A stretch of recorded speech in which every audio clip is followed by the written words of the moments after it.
just wanted. Can you see myself? Can you see myself? Can you see myself? In the warm waters of the Indian Ocean, shipwreck detective Jeremy Green is on his latest mission. Deploy the fish! He's in pursuit of the wrecks of two ships lost at a critical time of the Second World War.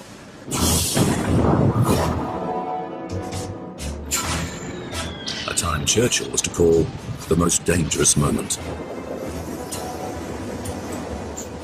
At the beginning of 1942, the powerful Japanese Navy was sweeping across the Indian Ocean, destroying all in its path.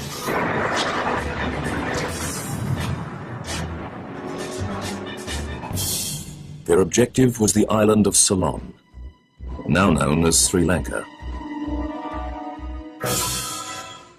The last line of defence for Ceylon was a handful of ageing ships from the overstretched British Navy, many of which had been built in the First World War. Among them was HMS Hermes, the world's first purpose-built aircraft carrier. When she was launched in 1919, Hermes was revolutionary. But by the beginning of the Second World War, she was already 20 years old. Hermes' escort was the Australian destroyer, HMAS Vampire. Part of the so-called scrap iron flotilla, Vampire was even older than Hermes. In 1942, both ships were based on the east coast of Ceylon.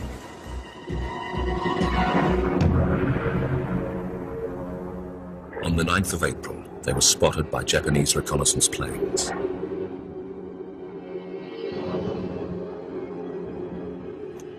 To the east, 5 Japanese aircraft carriers from the successful Pearl Harbor Task Force prepared to attack.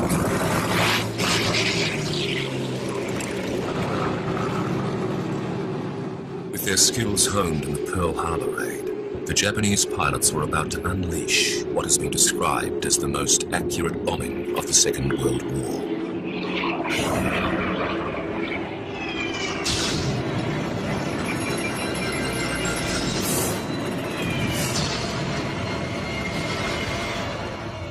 One of the first bombs that fell hit the forward lift. All the personnel in the lift was killed.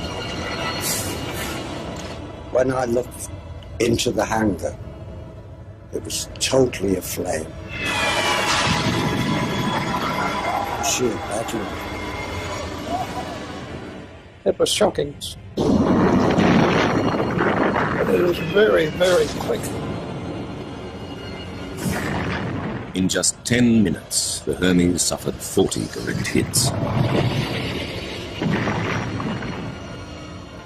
The Japanese then turned their attention onto the Vampire. You could feel a thump and a bit of a shudder in the ship.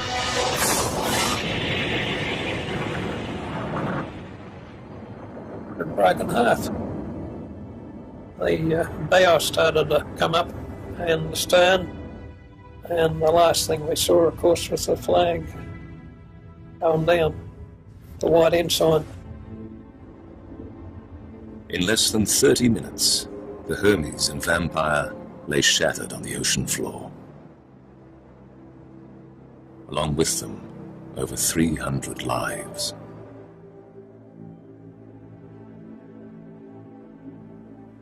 The moment I shall never forget with the Hermes was when I swam away, turned on my back and saw her sinking. That will remain with me forever.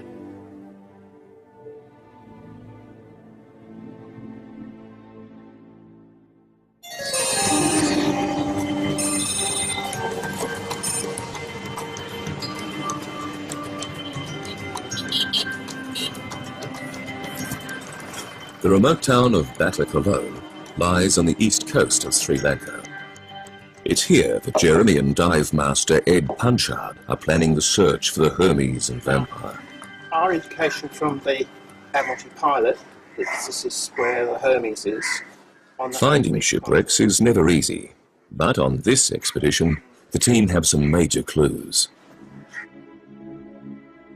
The first is this rare Japanese footage which captures the actual attack on the vampire. And this photograph, identified as the Hermes and vampire in what appears to be their last moments, it shows the ships close together. But best of all is the wreck of the Hermes itself. Already marked on the Admiralty chart, it will be the starting point in the hunt for the vampire. This is where the Hermes is, on the 100-metre contour. So I suggest what we do is we go out first of all and try and locate Hermes. Yeah. And then from there, start running up and down in this area between the 100-metre contour and the 50-metre contour. Okay. The vampire's 1,000 tonnes, and even if it's in bits, we'd be pretty unlucky not to sort of run over it one way or another. Yeah, I think there's a good chance we could find it within a few days. I mean, surely it can't be that far away from Hermes. Yeah. Yeah, well, I can't wait to start. It's really exciting. Yep, absolutely. As a maritime archaeologist, Jeremy is usually in pursuit of ancient shipwrecks where there are no living survivors. When searching for Second World War shipwrecks, the men who once served on the ships add a whole new meaning. Finding World War II wrecks is more than just a scientific quest. We're working here with people who are still alive, who lived and worked on these ships. And for them, the war was a very traumatic time. You can imagine you could be alive one moment and dead the next. So finding these wrecks is really important to these people.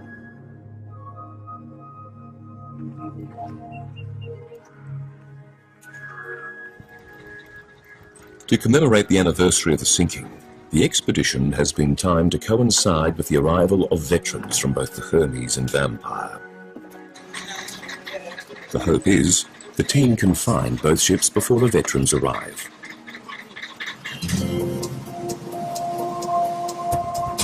It shouldn't be a terribly complicated operation to find, given that they're quite large vessels. You've got a 1,000-ton Vampire and a 10,000-ton Hermes. Find the Hermes, Vampire's not going to be far away.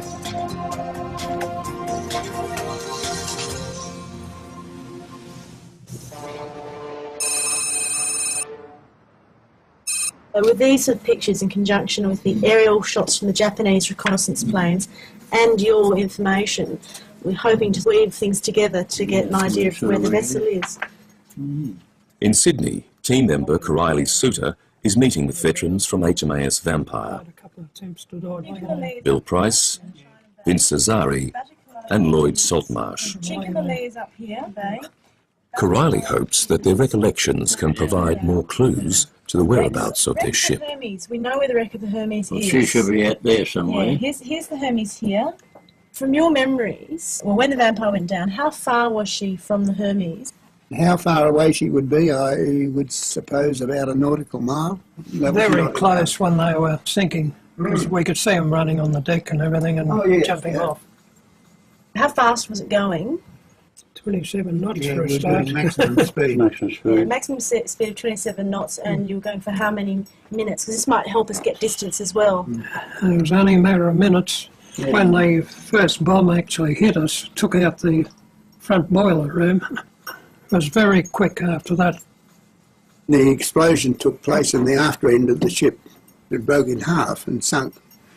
They could have, the way if it's broken in two and moved, there may be some distance between two. So in fact, we may be looking for two targets.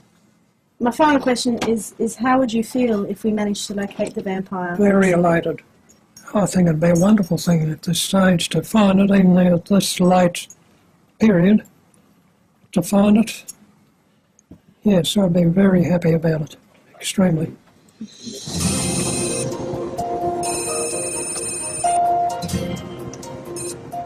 Off the east coast of Sri Lanka, Jeremy and Ed have reached the starting point of the search for the Vampire. The position on the chart where the Hermes is marked. Deploy the fish! The task now is to pinpoint the wreck site. do this, they'll be using a magnetometer, a key piece of equipment in the detection of iron shipwrecks. 30 metres. Yeah. Go. For the magnetometer, the iron hull of the Hermes represents a massive object. It's a 10,000, 11,000 tonne aircraft carrier. It's not going to be very difficult to find. It's a huge magnetic target.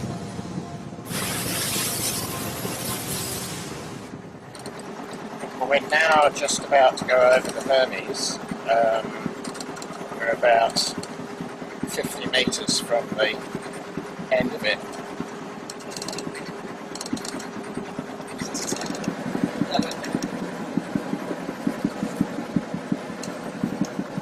It's strange, it's not there.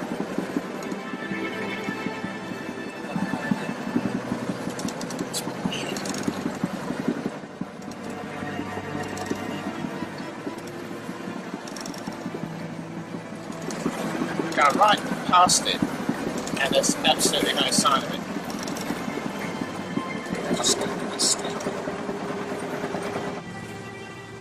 Without locating the Hermes, the whole expedition has stalled before it can even begin.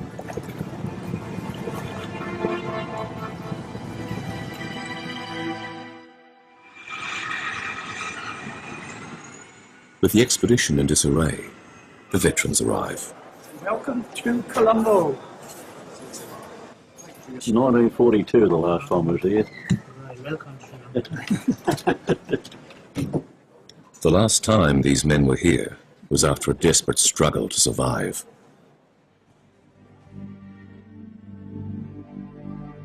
When we first hit the border, there was quite a lot of oil about, and even though we're in the tropics, you don't think of being cold. But once the oil dispersed, we did start to get quite cold. A lot of these chaps were burnt, even skin hanging off them. Pretty sorry sights. And I remember one chap who just asked to let him go. Just wanted, he was burbling, we couldn't understand what his message was. He just let me go, let me die. And so he just had his hat cap put over his face and he just laid back in the raft, blowing a few bubbles for a second or two. That was it. But at least he was out of pain.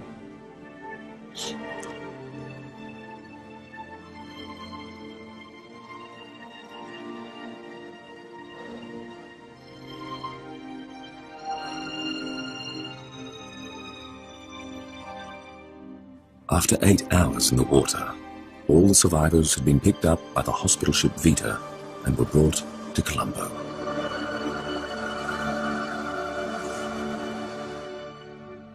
We were just lucky to be alive. We hung on to each other and said a little prayer of thanks that we got away with it. It was a very traumatic moment, that was.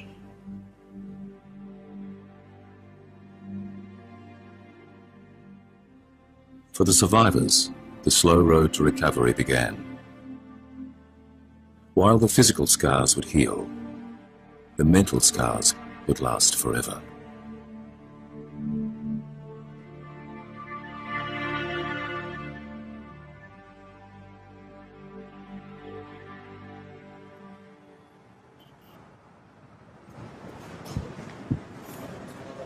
Despite their ships having served together, Hermes veterans Alec Rusk and Stan Curtis have never met the Vampire veterans.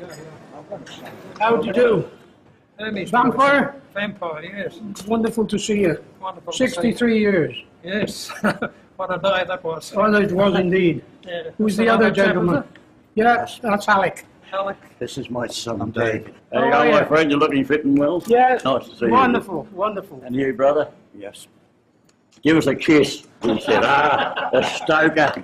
Well, we I was saying to Stan, when we were on the Vita, I have no recollection of meeting any Australians off the Vampire, but you must have been on board the Vita. Yes. I didn't see much of the Vampire at all. We were too busy looking after our own gun. and the bombs were falling thick and fast. Well, that's what convinced me to go over the side.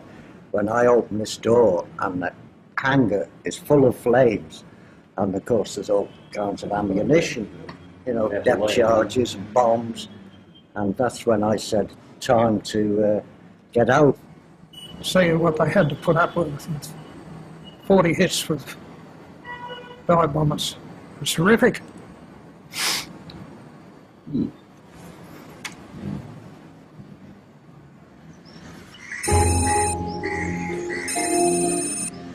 Back on the East Coast, the expedition's in crisis. Although the Hermes is clearly marked on the chart, Jeremy's baffled as to why he can't find it.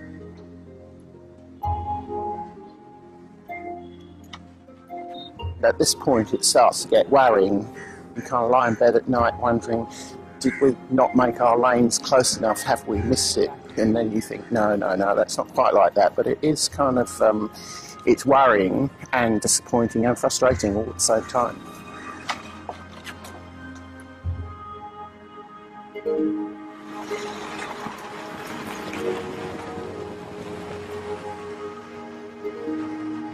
In Australia, Corylli's also on the trail of the missing Hermes.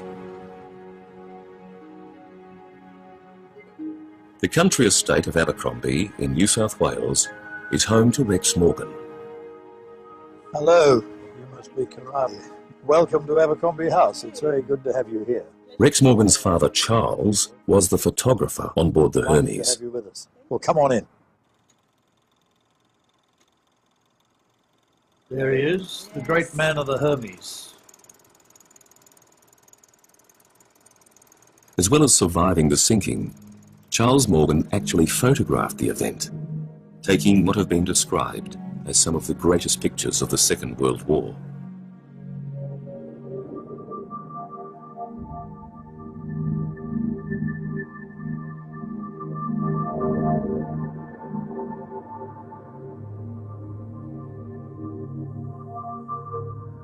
Can you tell me about the last moments for your father before he abandoned ship? Well, yes, he took this last shot, managed to get the film out of the camera and stick it in his pocket, tightly rolled, and went off over the high end. You'd be familiar with this shot, which was taken by the Japanese. And my father always used to claim that one of these spots, here's him. He reckoned he was still on the deck when that was taken. Now, whether that's true, we don't know. But he certainly went off very late, off that deep end. And these are photos of our expedition, just a few. In the hunt for the missing Hermes, Rex has an even greater clue. In 1982, Rex and his father mounted an expedition to Sri Lanka. In small fishing boats, they made their way out to the point on the chart where the Hermes is marked. There, they made a startling discovery. The Admiralty chart has the Hermes marked here. Right, well, it's not. Really? We went to that position with the Sri Lankan Navy. There was nothing there. And my father stood on the bridge, and we're about 8 to 10 miles from shore here. And he looked at the shoreline and said, we're too far out. So we steamed in to approximately that position there, and that's where the ship lies. So this position on the Admiralty chart is incorrect completely? That's right, exactly. Which is going to change our search strategy altogether.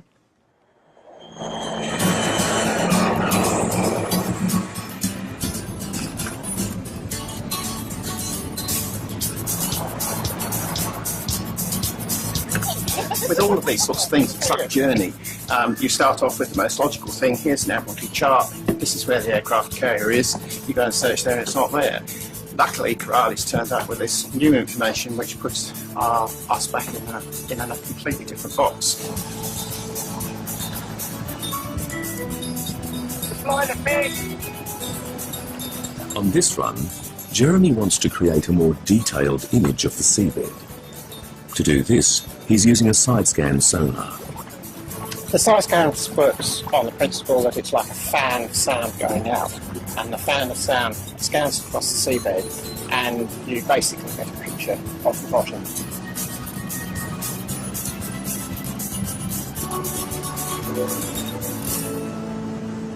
Just come and have a look at this. We've got something coming up on the side scan trace here. It looks to be quite big. See, it's rolling out from the top here. Look how big it is. Oh, it's massive. Yeah. That's about 150 metres from one end to the other. That's fantastic. It loves. Yeah. It's definitely got to be the Hermes. Well done. Got it the other day. Yeah. For the team, the task now is to fully survey and document the wreck site, using one of the latest tools in maritime archaeology. Underwater video is really important for our sort of work. On this expedition, we'll be using the latest in high-definition underwater cameras, and this will give us the first ever comprehensive record of these wrecks. But for the team, filming the Hermes wreck site is going to be a problem. How deep is it? It's about 51 metres. What made life difficult? With the Hermes lying at a depth of over 50 metres, it's too deep for the team to dive safely. If they're to have any chance of filming the site, they'll need help.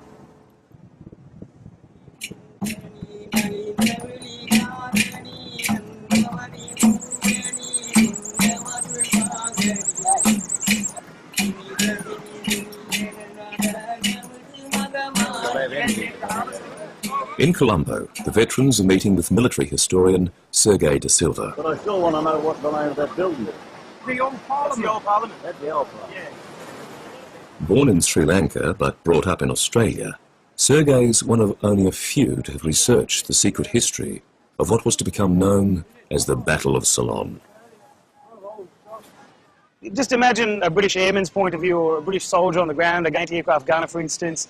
You must be looking up, thinking to myself, oh my God, all these planes coming this way. Is this the prelude to an invasion, or is this an actual invasion force? You would have probably seen Japanese planes strafing areas, dropping bombs, and you can imagine the noise, the panic, the confusion. I mean, I'll try to look at it from a common person's point of view, just walking around here, for instance. And how would I feel if I was looking up there and seeing bombers coming right over me? Yeah, I'd be terrified. For the island, the Battle of Ceylon was to be the most critical point in the war. And for Churchill, this was what he would call the most dangerous moment.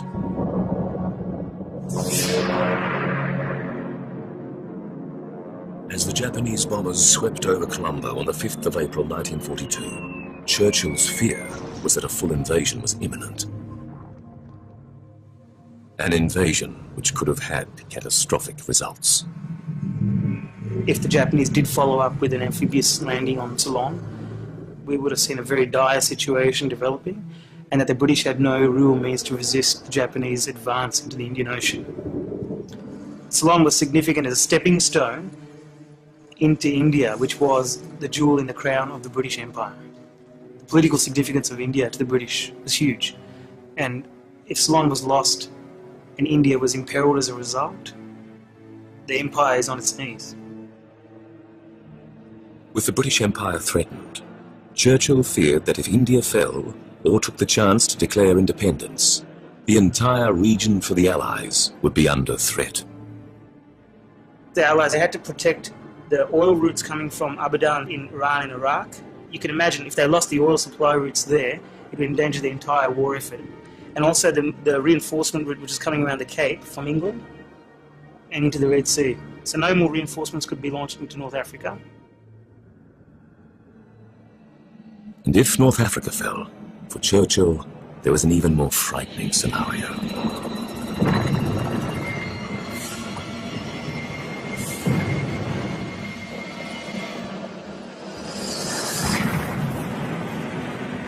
The Germans were approaching from the Black Sea into the Caucasus. They were marching through North Africa. The Suez Canal was their major objective.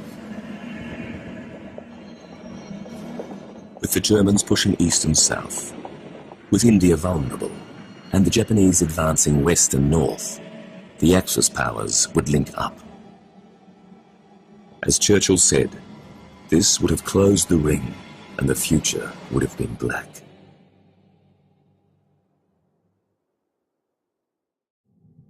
But while Churchill had this doomsday scenario in mind, there was one prediction he didn't make.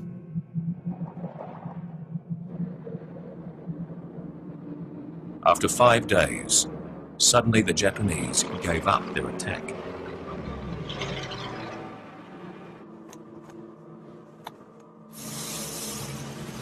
The Japanese didn't invade Ceylon. It's clear that they didn't have the necessary resources, nor were they willing to take the risks. The Japanese strategy, if you look at the examples of Pearl Harbor, Darwin, and the ports of Colombo and Trincomalee, they were designed as raids. They were designed to go and rapidly destroy, probe enemy defences and push them back, to keep them on the defensive. And Colombo and Trincomalee did exactly that. They had attained their objectives, and they were satisfied with that. The 9th of April was to be the last day of the Battle of Ceylon, and the sinking of the Hermes and Vampire, one of its last tragic acts.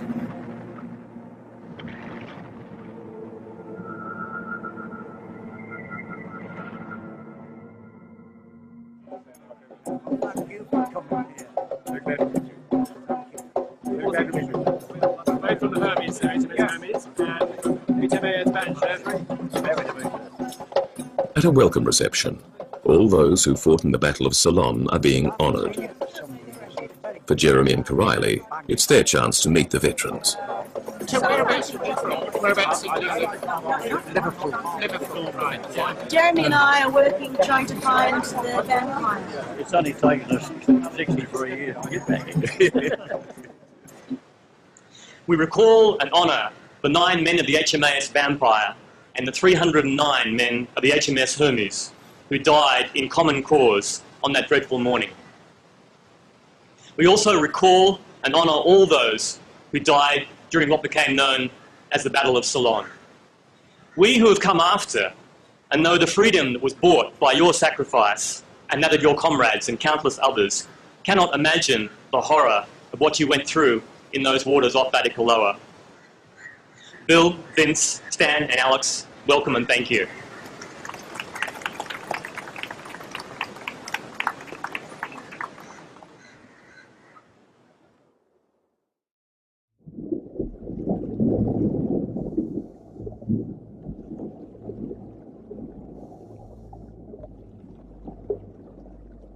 The wreck of the Hermes lies 57 metres below the sea. At these depths, diving is hazardous.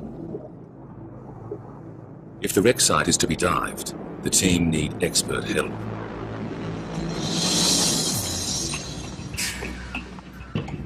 Arriving from Australia and Indonesia are Craig Challen and Fred Evans. Craig and Fred are technical divers.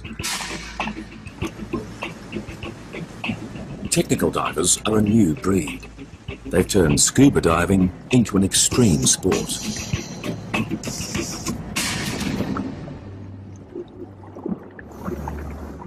On scuba, the diver breathes air. When under pressure, the nitrogen in the air is a potential killer. Below 50 metres, and the risks of death are even greater. Nitrogen narcosis intoxicates the diver, impairing their judgment and coordination. Erratic behaviour, combined with its own toxic effects, can make nitrogen narcosis lethal. And for the diver who surfaces too quickly, they are at risk from the diver's worst nightmare, the bends. Nitrogen bubbles form in the bloodstream, leading to paralysis and even death.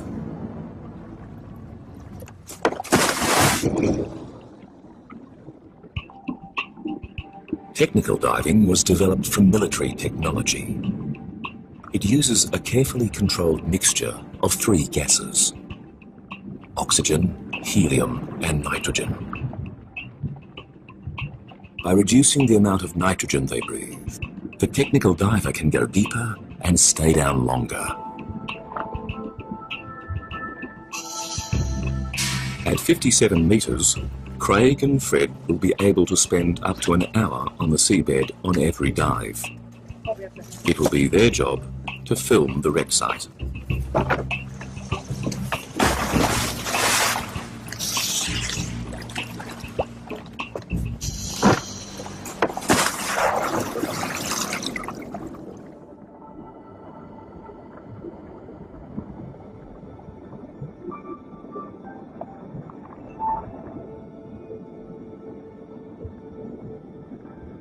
After 63 years on the ocean floor, the wreck of the Hermes begins to give up her secrets.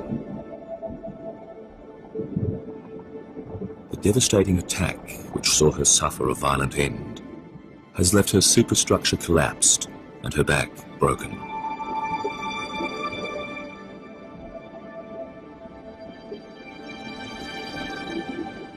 As the divers probe further, the importance of the filming becomes clear. Hermes is showing severe signs of corrosion. Corrosion that will soon destroy her. There's a big debate going on at the moment in the archaeological world that you have wooden shipwrecks dating back to the 4th century BC, where the hull of the ship has survived and you can reconstruct it. It really seriously looks like that the iron shipwrecks are not going to survive nearly as well. We may end up in a situation when we're going to have more wooden wrecks surviving than we're going to have iron wrecks.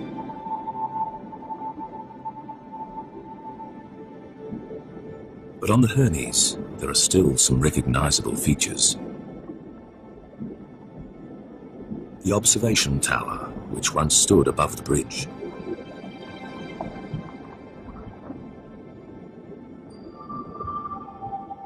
One of the 4-inch guns.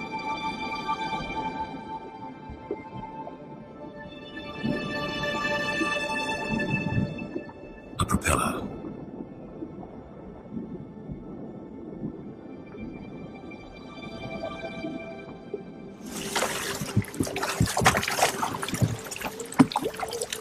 You can't help but think of the last moments before she sank and how scared everybody must have been and how horrible the circumstances were. Yes, it's an obvious... You can't help but dive on these wrecks and not go through that thought process of feeling what it must have been like. So, you always feel that.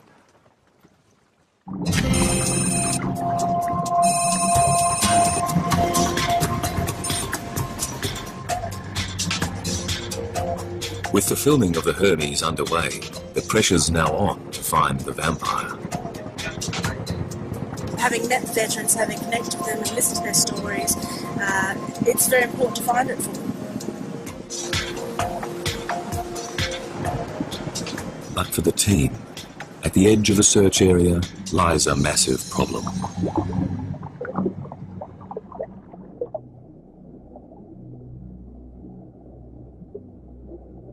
The biggest concern is the deep water trench. This is 925 metres. Once you get beyond 100 metres, 120 metres, it's too deep for the magnetometer, it's too deep for the technical divers. If you just think how far a kilometre is on land and then just rotate it through 90 degrees, that's actually a very long way down. We're not going to find it in the deep water trench.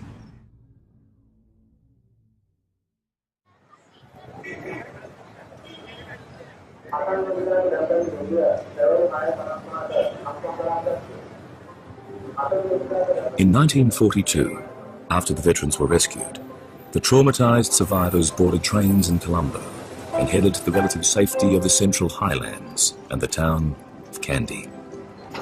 It reminds me of peace and tranquility after our action. And a chance to have a wonderful bath. White sheets. Lovely.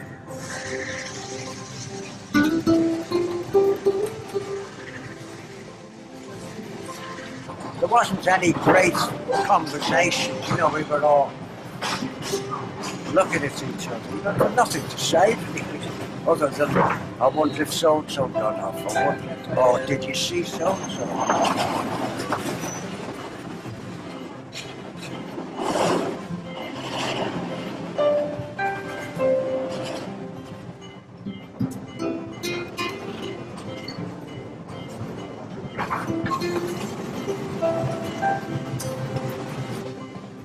if our National Trust had scenery like this, they'd make a fortune. It's beautiful country.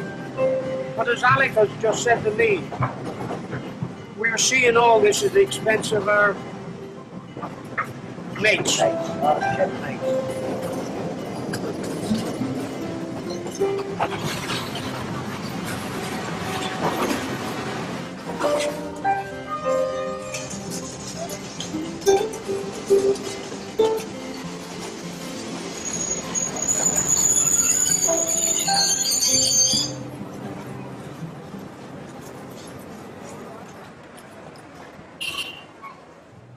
For the veterans, while Candy was a time to recover, for many, the hard part of surviving was remembering those who had died.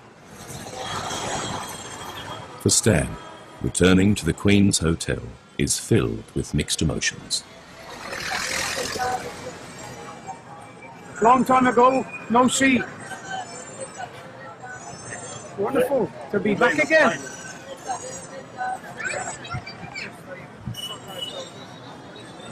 I can't remember which room I was in.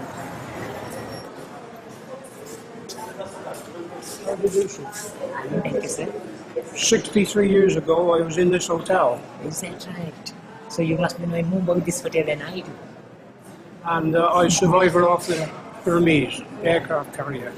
We came up here for 10 days recuperation leave. And the hotel staff looked after us wonderfully. Nice. I'm so glad about it. And we're so happy to have you back here after all this time. Thank you.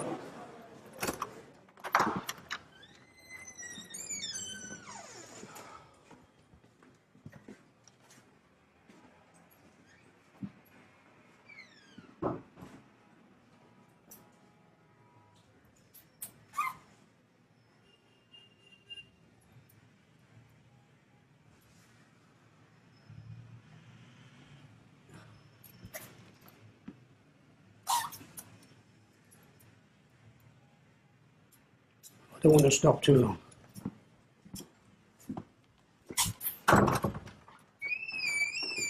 Bill and I were in one room, my mate. Lots of memories. Thank you. I'm glad I was able to come back.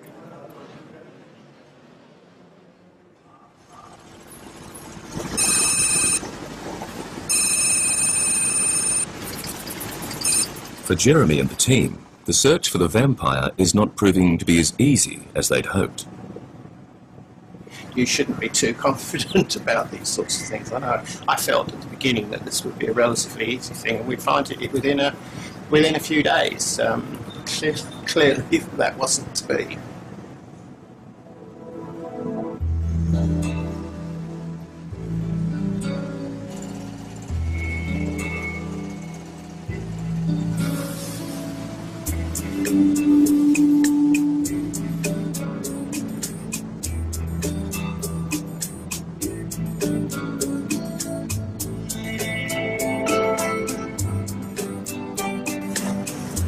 As the team travel further from the wreck of the Hermes, they complete the original search area. We've systematically worked from the Hermes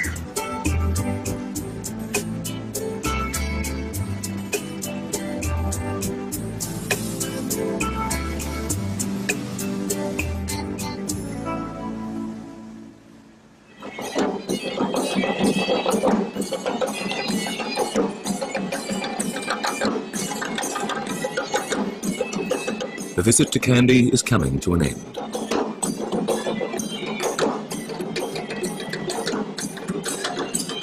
Tomorrow, the veterans will head to the port of Trincomalee, the last stop on their journey.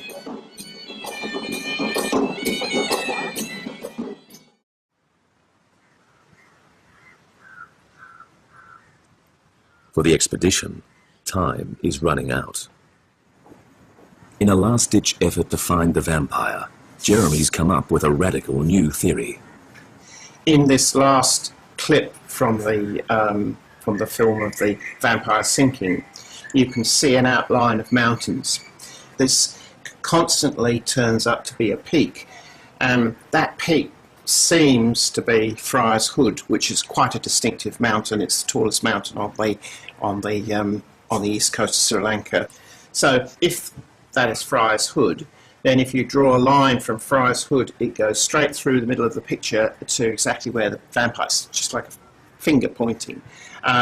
So we now have a line which, when we draw that on the map, comes up with a solution which looks rather like it's on the other side of the deep water trench. If that is Friar's Hood, then the position line is correct, and that is where the vampire is. But of course you've got this looming deep water trench in the middle of it, which is sort of like a, you know, kind of like a phantom sort of gobbled the vampire up and it's disappeared in the trench and we'll never find it.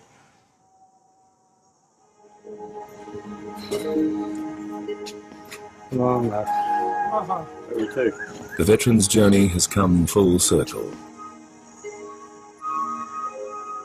In the port of Trincomalee, they boarded their ships for the last time. Over 300 of their shipmates would never return.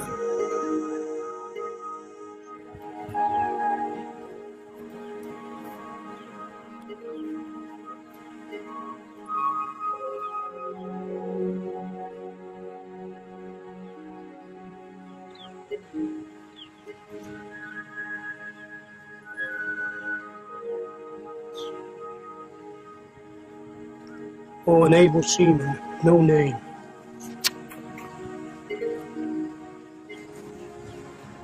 Thatcher, I knew him.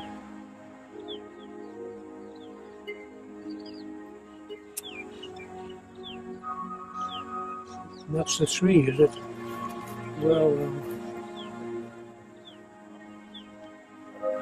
most of them died still in the water or under the water or buried at sea.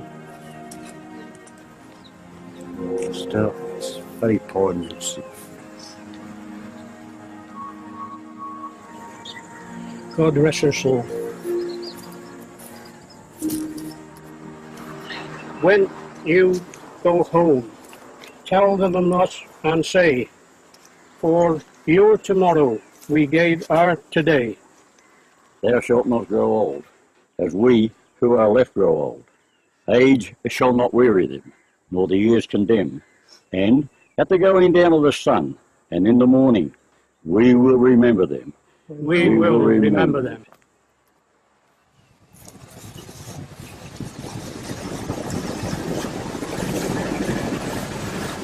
Can you go back this way to this point? In the hunt for the vampire, time is almost up. With Jeremy's new theory being put to the test, the team have a target. And it is increasing.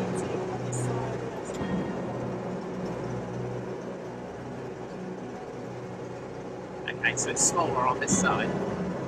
So we'll go down to that, turn right, and then come back down again.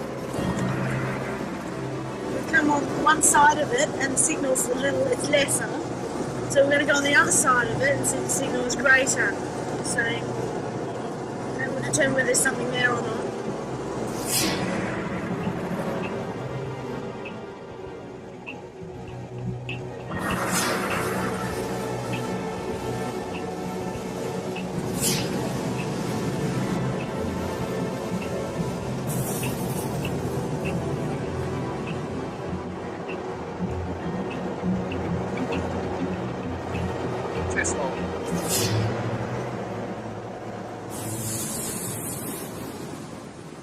With the target too small, the last hope is gone.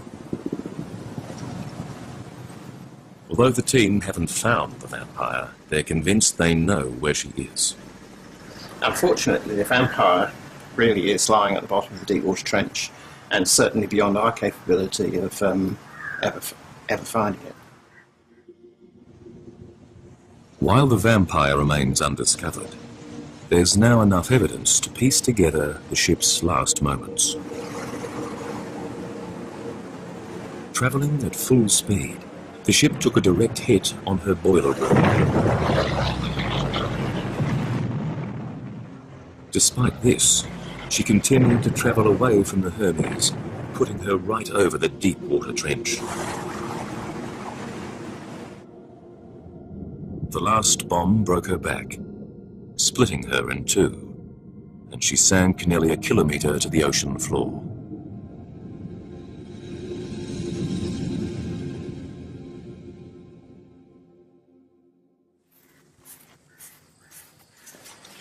Good afternoon, gentlemen. With the expedition over, it's now O'Reilly's task to break the bad news to vampire veterans Bill and Vince. The unfortunate news is that we haven't located the vampire itself physically.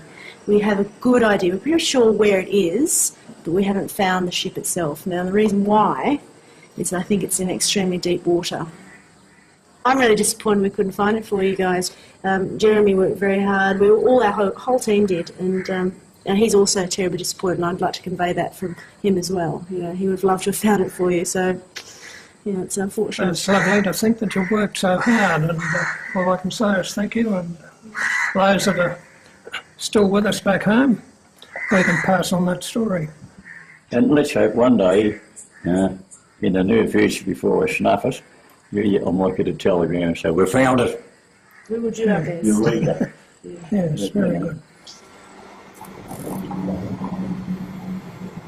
But for Stan and Alex, this is a special moment. For the first time in 63 years, they'll get to see their ship.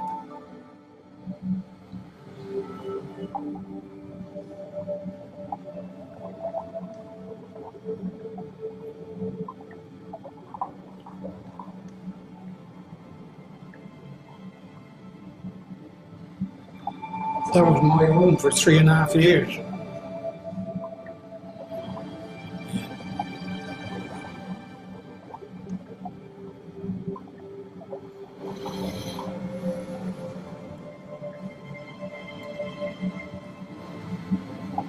That's a 5.5. Yes. My God, it's just distinct, isn't it? Yeah? Yep. A bit rusty now.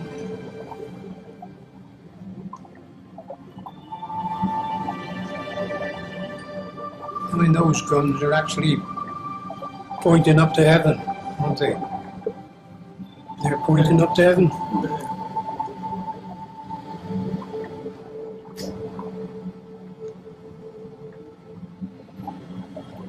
It's very sentimental looking at that. Just the fact of seeing it is fantastic, isn't it? Yeah. Well, I've been round the ship many times in a boat, but I never thought I'd go round it on the ocean bed.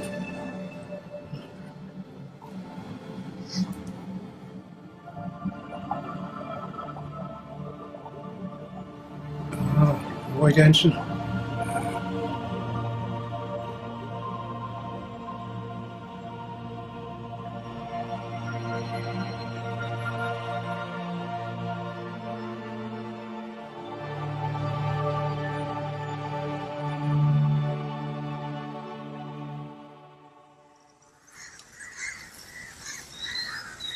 It's been great having the two of you from down under after all these years.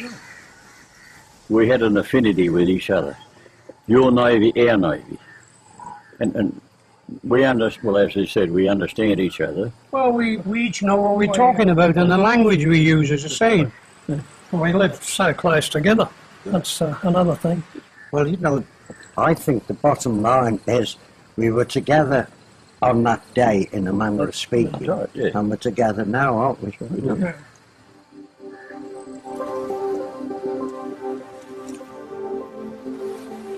What's nice in a way is to know that the vampire is at the bottom of the deep water trench and probably will never be disturbed. I mean, not for many centuries, I suspect, because it is so deep. In a way too that with the Hermes, that you're recording something that was a sort of important part of everyone's history in the Second World War. I mean, we wouldn't be here today if it wasn't for those people and what they did. Thank you.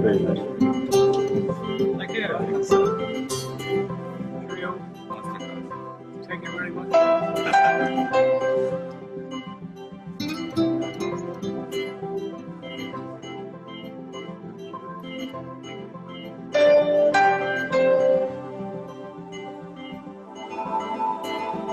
HMAS Vampire, A couple of attempts to dodge. Bill Price, Vince Azari, and Lloyd Saltmarsh. Trincomalee is up here, Bay. Coriolis hopes that their recollections can provide more clues to the whereabouts of their ship. Hermes. We know where the wreck of the Hermes Well, is. she should be out there somewhere. Yeah, here's the Hermes here. From your memories, well, when the Vampire went down, how far was she from the Hermes? How far away she would be, I would suppose about a nautical mile. Very close when they were sinking, because we could see them running on the deck and everything and jumping off. How fast was it going? 27 knots Yeah, for a we're start. doing maximum speed. Maximum Yeah, speed. maximum speed of 27 knots, and you were going for how many minutes? Because this might help us get distance as well. And it was only a matter of minutes. When the first bomb actually hit us, took out the front boiler room. It was very quick after that. The explosion took place in the after end of the ship. It broke in half and sunk. They could have, the way if it's broken Oh, in by the two time and moved, moved, there yeah. may be some distance between two. So in fact, we may be looking for two targets. My final question is how would you feel if we managed to locate the Vampire? Very elated. I think it'd be a wonderful thing at this stage to find it, even at this late period, to find it. Yes, I'd be very happy about it, extremely.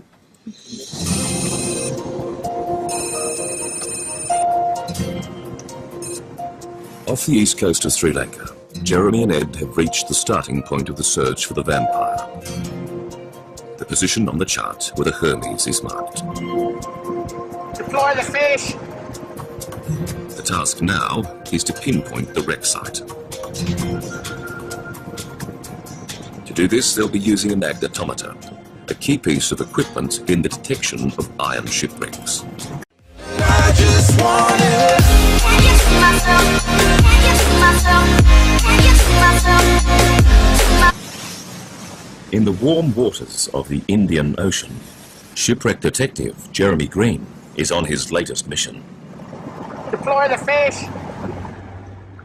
He's in pursuit of the wrecks of two ships lost at a critical time of the Second World War.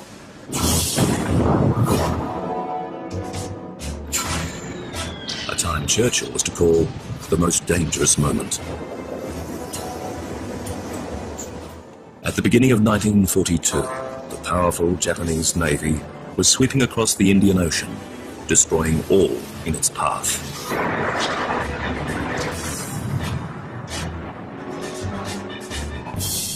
Their objective was the island of Ceylon, now known as Sri Lanka.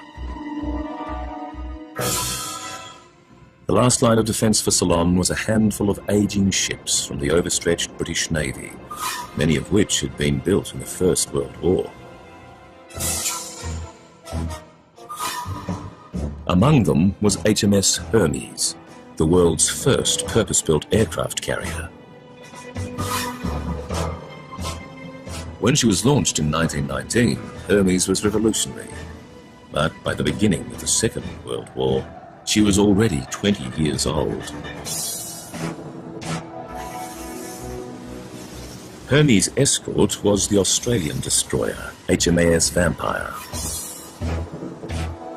Part of the so-called scrap iron flotilla, Vampire was even older than Hermes. In 1942, both ships were based on the east coast of Ceylon.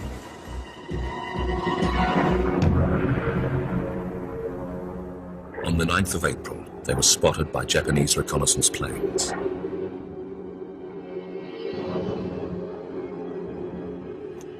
To the east, 5 Japanese aircraft carriers from the successful Pearl Harbor Task Force prepared to attack.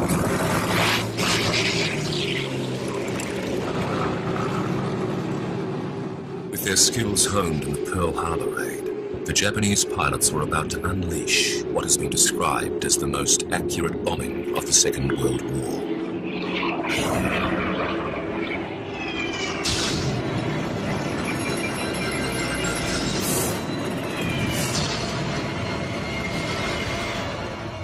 One of the first bombs that fell hit the forward lift. All the personnel in the lift was killed. When I looked into the hangar, it was totally aflame. Sheer battle. It was shocking. But it was very, very quick. In just 10 minutes, the Hermes suffered 40 direct hits. The Japanese then turned their attention onto the Vampire. You could feel a thump and a bit of a shudder in the ship.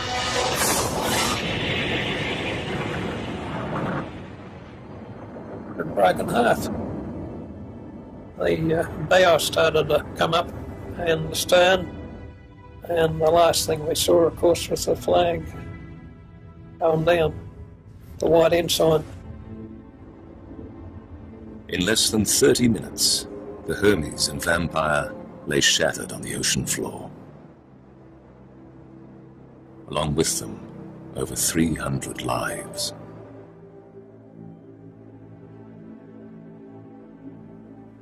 The moment I shall never forget with the Hermes was when I swam away, turned on my back and saw her sinking. That will remain with me forever.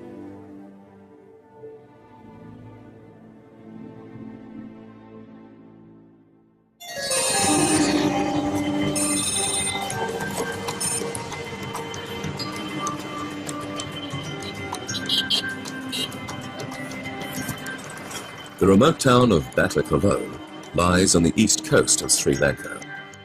It's here that Jeremy and dive master Ed Punchard are planning the search for the Hermes and Vampire.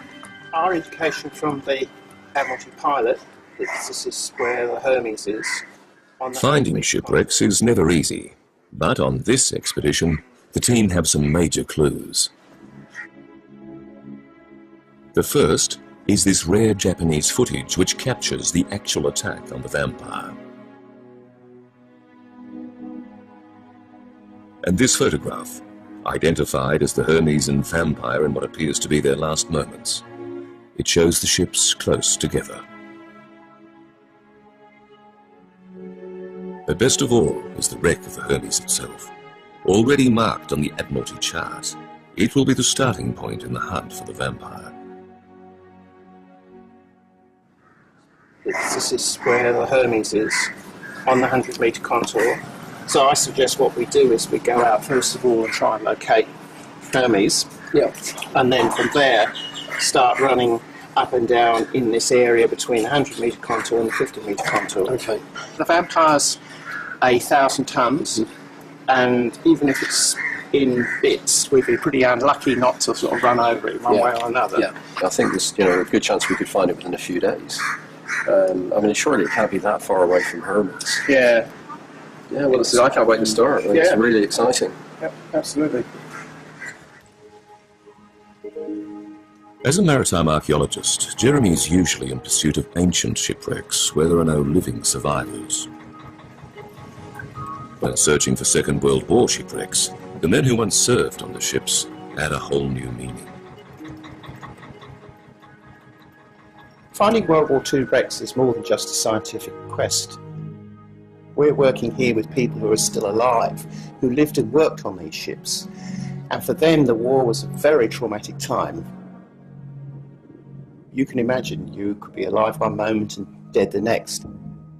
So finding these wrecks is really important to these people.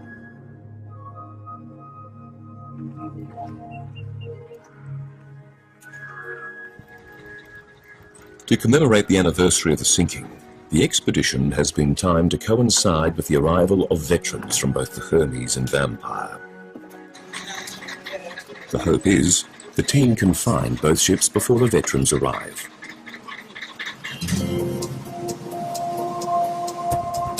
it shouldn't be a terribly complicated operation to find, given that they're quite large vessels. You've got a 1,000-ton Vampire and a 10,000-ton Hermes. Find Hermes, Vampire's not going to be far away.